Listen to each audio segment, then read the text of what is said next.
নমস্কার। আজ আমি দেখাচ্ছি একটা ভাইটাল রোগ, হার্ট অ্যাটাক বা হার্ট ব্লকেজ। এই রোগ হলে মানুষের জীবনটা পঙ্গু হয়ে যায়।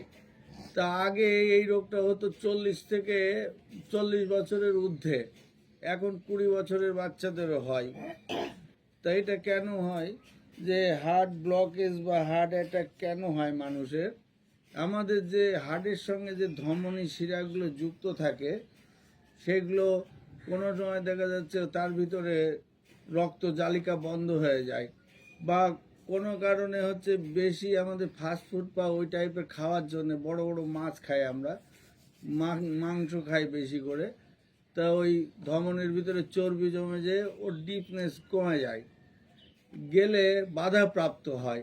এইবার আমাদের থায়ে বা পায়ের অন্য অন্য জায়গায় বা হাতে এইসব যে ধমনীগুলো থাকে অনেক বড় এবং শক্ত, ওদের ডিপনেস অনেক বেশি। কিন্তু হার্টের ভেতরে বা মাথার ভেতরে দেখবেন বলে ব্রেন স্ট্রোক হয়েছে। তো এইগুলো, এই যে হার্টের ভেতরে ব্রেনের ভেতরে যে শিরা ধমনী থাকে, ওগুলো সূক্ষ্ম টাইপের, সরু সরু। তা এই ধমনীগুলো আর এমনি ওইগুলো ওই ভেতরে থাকার জন্য অনেক নরম। আর আমাদের এই পায়ে হাতে দেখবেন যেগুলো বেরিয়ে থাকে, আমাদের ওই স্লাইন ফ্লাইন দিলে বুঝতে পারবেন ওগুলো সব বাইরে থাকে, ওগুলো শক্ত হয়ে পড়ে। তাই ভেতরের এই শিরা ধমনী বেশি চর্বি জমে গেলে কি হয়, ওর ডিপনেস কমে যায়, রক্ত চলাচলে বাধাপ্রাপ্ত হয়, তখনই আমাদের এই অ্যাটাকটা আসে। আর এই অ্যাটাক হয়ে যদি মুখ দিয়ে চোখ দিয়ে রক্ত বেরিয়ে যায় তো ভালো, আর নাইলে দেখা যাচ্ছে নাক দিয়ে অনেক ক্ষেত্রে রক্ত বেরোয়, নাইলে দেখা যাচ্ছে ভিতরে ক্লোডিং হয়ে যায়, অপারেশন করা লাগে বা বিভিন্ন জিনিস করতে হয়, স্টেইন বসাতে হয় ওই নাড়িটাকে, আর্টারিটাকে সবসময় মুক্ত রাখার জন্য। তো যাই হোক, আমরা এই হার্ট অ্যাটাকের বিষয়ে যেমন একটু খানিকটা বললাম, এইবার আমরা এই ব্যায়ামগুলো করব। প্রথমে কি করব, যাতে আমাদের বুকটা পরিষ্কার থাকে। দেখুন, কপাল হাতে আমরা করি, পেটটাকে টেনে নিই, পেটের ম্যাসেজ করে দিই, আবার বুকের ম্যাসেজও করে দিই।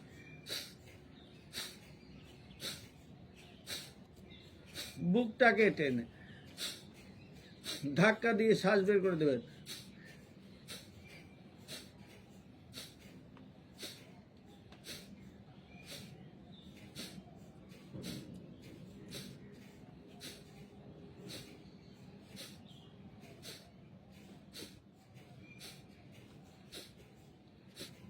যাদের এই প্রবণতা দেখা দিয়েছে, বুকে পেন হওয়া শুরু করেছে বাঁ দিকের অংশে, তারা অবশ্যই 15 মিনিট করুন। 15 মিনিট থেকে 30 মিনিট এটা করতে হয়।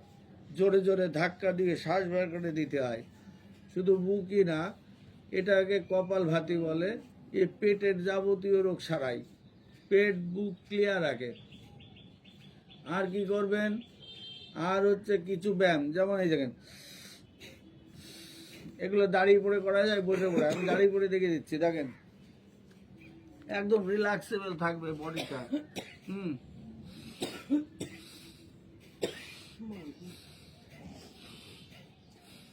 শ্বাস ভরবেন, ভেতরে শ্বাস নেবেন আর ফোলানোর চেষ্টা করবেন।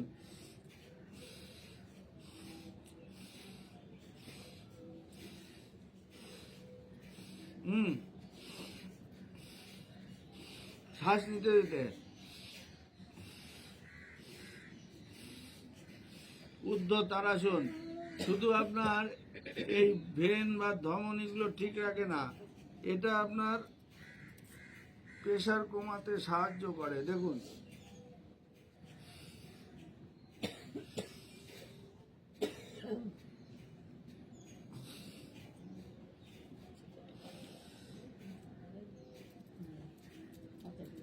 এটা প্রত্যেক দিন আপনাকে করতে হবে 3 থেকে 5 বার।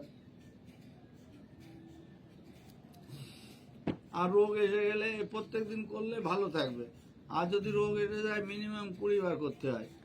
আর কি করতে হয়, আমাদের এইটা করতে পারেন না সবাই, লজ্জা পায়, তাড়া আর হাসি দিতে হয় আমাদের বুকটাকে ক্লিয়ার রাখার জন্য। তা দেখুন, সবাই ওঠো, আমরা তাড়া হাসি দিচ্ছি, একসঙ্গে দিচ্ছি। না না, দেখার দরকার নেই। তাড়াটা দাও। তাড়া হাসি প্রত্যেক দিন এই তাড়া দিতে হয় খোলা জায়গায় যে।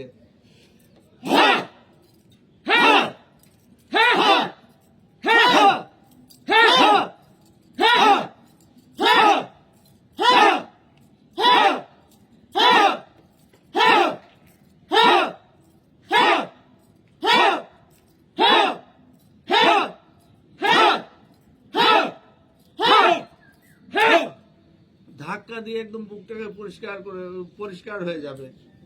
এই ধাক্কা দিতে দিতে না আপনার ওই ধমনীগুলো একদম পরিষ্কার হয়ে যাবে।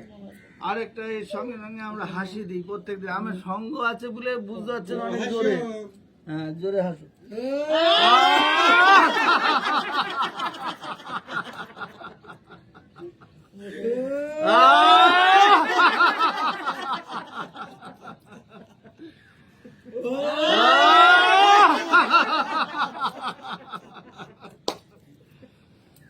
তা প্রত্যেক দিন আমাদের এইগুলো এরম করতে হয়, তাড়া হাসি দিতে হয়। তা এইগুলো দিলে কি হয়, এই খুলে যায়। আর আপনারা একটা জিনিস খেয়াল রাখবেন, এইসব যাদের রোগ এসে যায়, বুকের রোগ এসে যায়, বাঁদিকে পেন হওয়া শুরু হয়ে যায়, তা মনে করবেন ওটা লক্ষণ শুরু হয়ে গেছে। একটু অর্জুন গাছের ছাল ভেজানো জল খাবেন, দেখুন এই রোগ কাউকেই ছাড়ে না।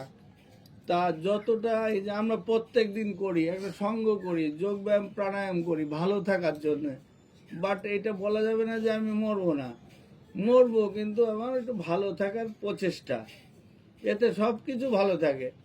তা আপনারা প্রত্যেকে ভালো থাকুন, আপনাদের হার্ট ভালো থাকুক, ব্লকেজ না হোক, এটা তো চাইবেন। তাই যাদের হয়ে গেছে, পেন হওয়া শুরু হয়েছে, একটু অর্জুন গাছের ছাল ভেজানো জল খাবেন। আর প্রত্যেক দিন একটু খোলা জায়গায়, যে কোনো পুকুরের ধারে বা একটু নির্জন জায়গায়, যেরকম আমার বাড়ি রাজবেরিয়ায় রোডের সাইডে, আমি এই ভেতরে জায়গা কিনেছি একটু নির্জনে থাকার জন্য, প্রকৃতি পরিবেশের ভিতরে। তা এইভাবে চিন্তা করুন, একটা সঙ্গ করি প্রত্যেক দিন, আমরা 8-10 জন মিলে একসঙ্গে করি। তা আপনারা এরকম সঙ্গ করবেন, নাহলে তাড়া হাসি দিতে পারবেন না। একা একা দিলে বলবে পাগল হয়ে গেছে লোকটা। তা যাই হোক, প্রত্যেক দিন করুন, আপনাদের যেমনভাবে সুবিধা হয় ওরকম করুন, নাহলে একটা সঙ্গ করে নেবেন। নমস্কার।